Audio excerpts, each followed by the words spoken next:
What's your game plan for teen parties?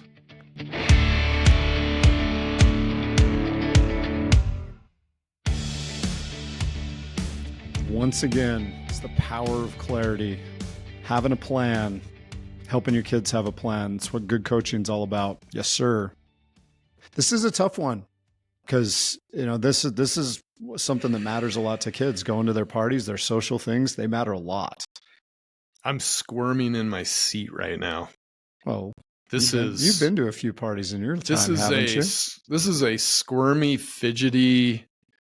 This is challenging for parents and teens. Well, part of the reason it's challenging for parents, Steve, is because when we were younger, as parents, when we were growing up, we went to most of us went to parties. I was not a big party guy, didn't get invited to a lot, but I did go to a couple. But we know what goes on at parties because we've been there, and so it can be a little bit uncomfortable from that aspect. We want them to feel like they've got the freedom to kind of be kids, but we also know what goes on at parties, and so yeah, it's tough. Really tough one to talk about. This is part of the series we've been doing where we talk about values needing rules and rules needing values. We're so glad you're here. Thank you for those of you who are joining us for the first time and those of you loyal listeners who are back for more. We love having you back. In episode 84, we did talk about this, introduce this idea, and we're continuing to add some. What idea?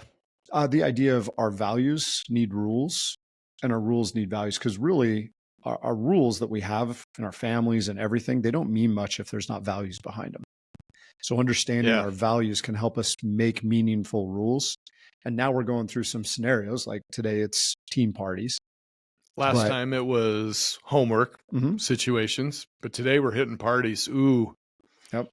And if you like what you're hearing, great opportunity to just hop on. We're on YouTube, and we love having people subscribe to that YouTube channel. The Stop Parenting, Start Coaching podcast is our YouTube channel. Please hop on there, like and subscribe, and share it with all of your great parent friends. Nate Crandall, your reputation is your resume. I like that statement. I think that's a valuable statement to share with your kids, Steve. If we, I will do it. I wish that I had that in my back pocket earlier. Like that's one of those that I would love to go back in. And we talked in our last episode too about when we're talking about the homework, about having some jingles to help us remember some of these important things. That can definitely help, especially in a team party situation where they're in a pressure situation. The peer pressure goes way up in a party situation, and they might want to ignore a rule, but something like a jingle, like you just said, your reputation is your resume. That's more of a jingle, and that's the kind of thing that sticks with them and can be there in a pressure moment. You got one? Oh, maybe. He's checking his list. Yeah, I made a list. Now I'm checking it twice. Party smart, play harder. Party smart. Because if you don't party smart, we'll talk a little bit about this more later. But if you don't party smart, you may not get to play. Yeah, if you party stupid. Well, for the one, I think you've got one to share next that I think really gets at that idea. Got a few, but it's the Vegas rules. What happens at the party stays on the internet. Oh, I love what you did with that one. Man, how great is that for kids to remember? Well, nowadays, yes. Yeah. Stuff gets recorded, and it's not with their permission. Like, they don't know who's got a phone. They don't know who's recording stuff. They might think, oh, nobody had that. And then it's there. And once it's there, it's there. Instant upload. Yeah. Screenshots, screen capture, and it spreads like wildfire. Good. Yeah. That one will make you think twice. It does. But that's the power of what these things, and this is why we're sharing them with you as parents, introducing these concepts in a kind of a relaxed way, a jingle kind of way, but helping them to learn your family's values in these situations.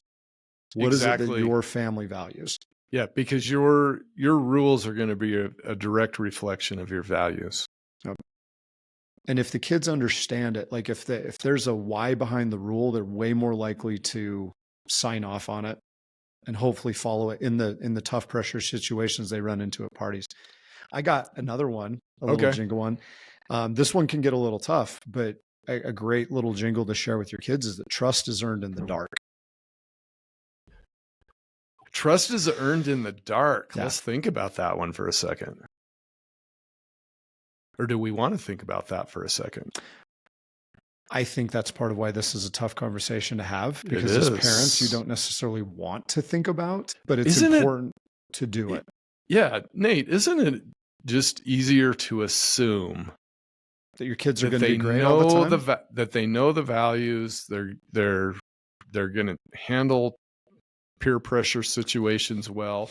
Oh, the peer pressure playbook. That's what we're building. Do you have one? Yeah, you need one.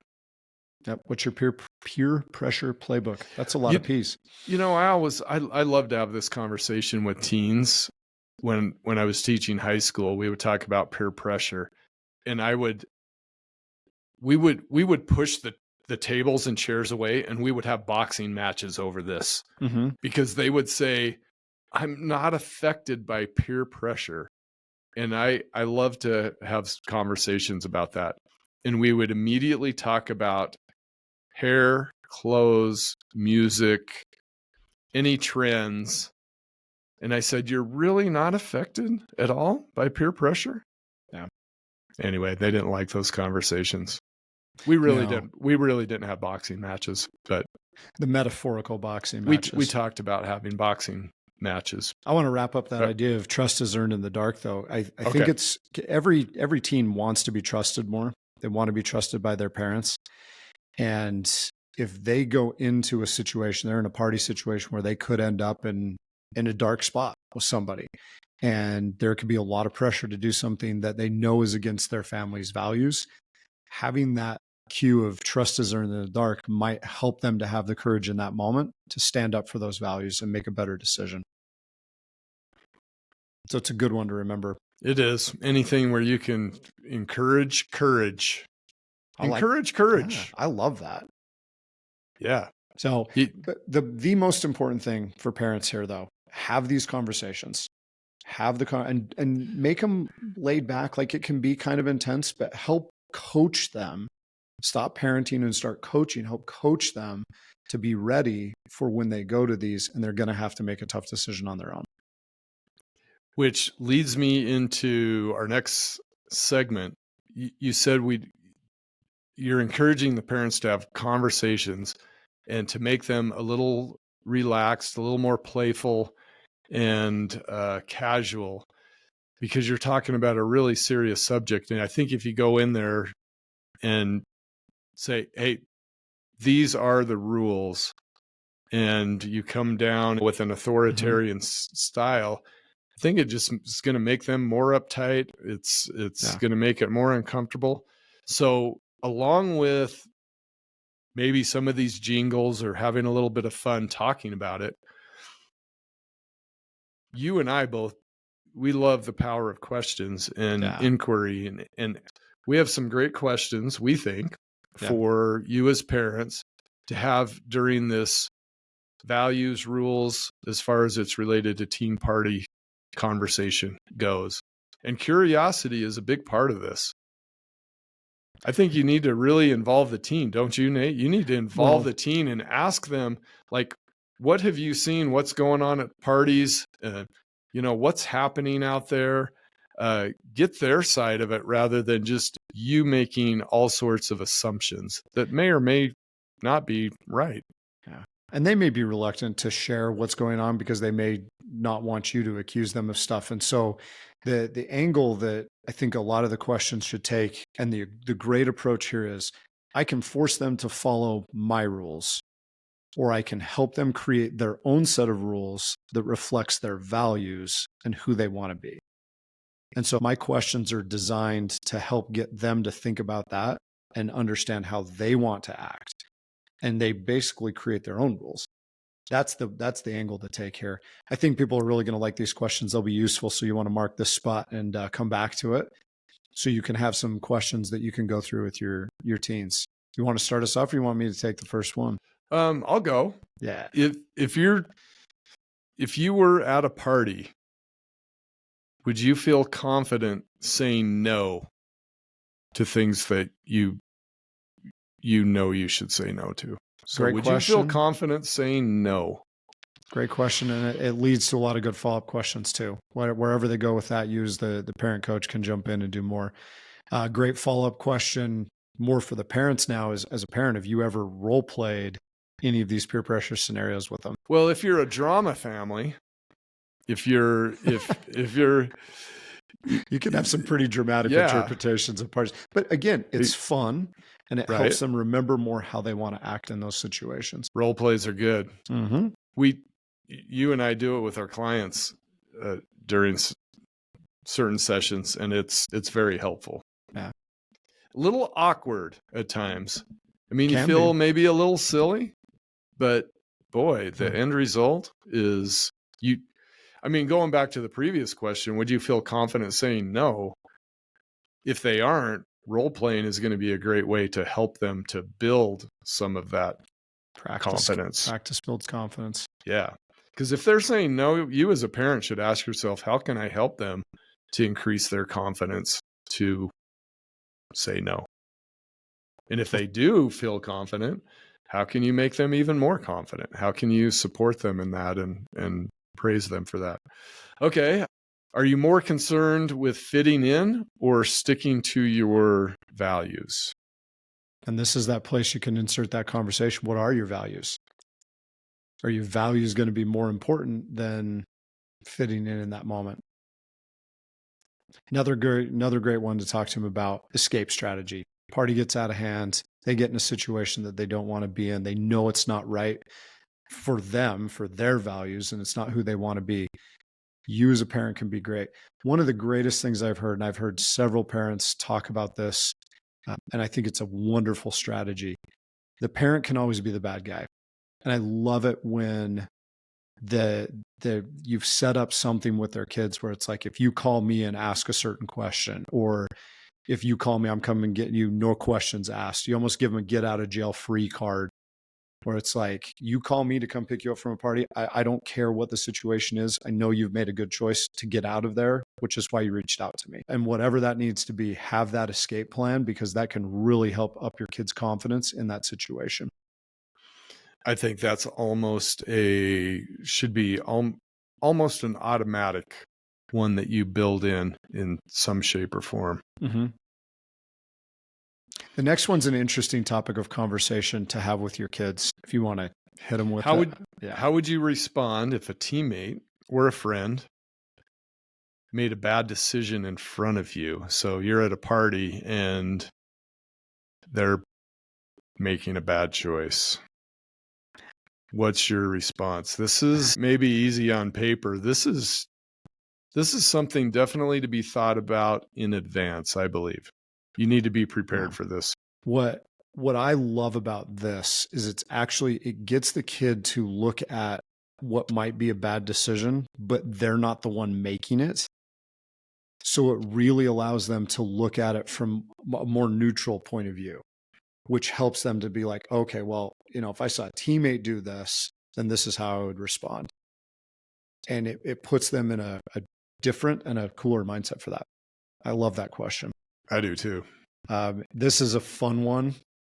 And depending on your relationship with your kid, you may get an in-depth response, or you may get like no response other than, but the question is, if you saw a video of your last party, or if I saw a video of your last party, would you be proud or panicked?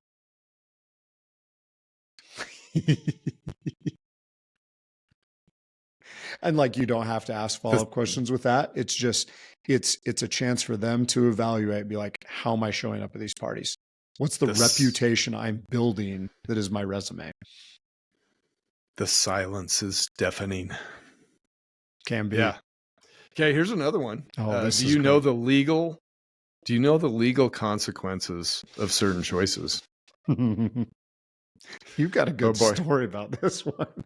Well, this isn't a party story, but Well, but it Oh, exactly something that could happen at a party. Like I can totally picture you know, this and we're being going to kind of giggle a little bit, but this is definitely not turn out the way the person wanted it to turn out.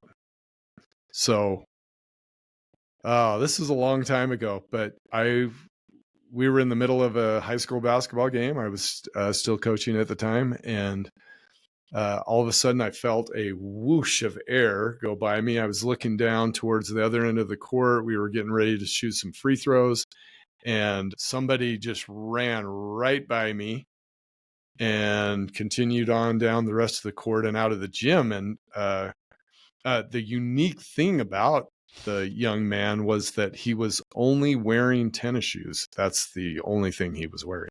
Yeah. Yeah. It was, and I was a young kid in the 70s. I mean, there were streakers all over the place. It was like there was even a song, you know, a popular You have a song for song. everything. Yeah, it's called The Streak. Can't remember who made that. Anyway, and so the crowd was roaring. It all lasted under 10 seconds or 15 seconds for him. But this is the really, really sad part of it. He was a senior. He was 18 years of age. And so you cross that threshold of, you know, teen adult. He is, in our state, he is a registered sex offender. He's on the registry because of, and I don't know all the charges, but probably indecent exposure in a public place in front of underage people. I mean, it was a full house it was pretty full house that night. So you had in front of 2,000 to 2,500 people. And yeah, that's going to follow him around. And you mentioned at the start of that, you said we giggle about this, and that's exactly how it happens at a party. And exactly how it happens is we think, oh, it'd be a lot of fun. Oh, why don't I do that? Pressure goes up. And all of a sudden you're making a decision that has some legal ramifications that you didn't think all the way through. And nowadays, I'm trying to remember when this happened. I mean, we definitely had smartphones, but it's probably 15 years ago. I'm guessing about 15 years ago. But nowadays, everything's being filmed. Mm-hmm. And at teen parties, it's bizarre. People will film illegal things, terrible things, and post it as if it's nothing. You know, it's just, yeah, that's what you do. All right, look at this.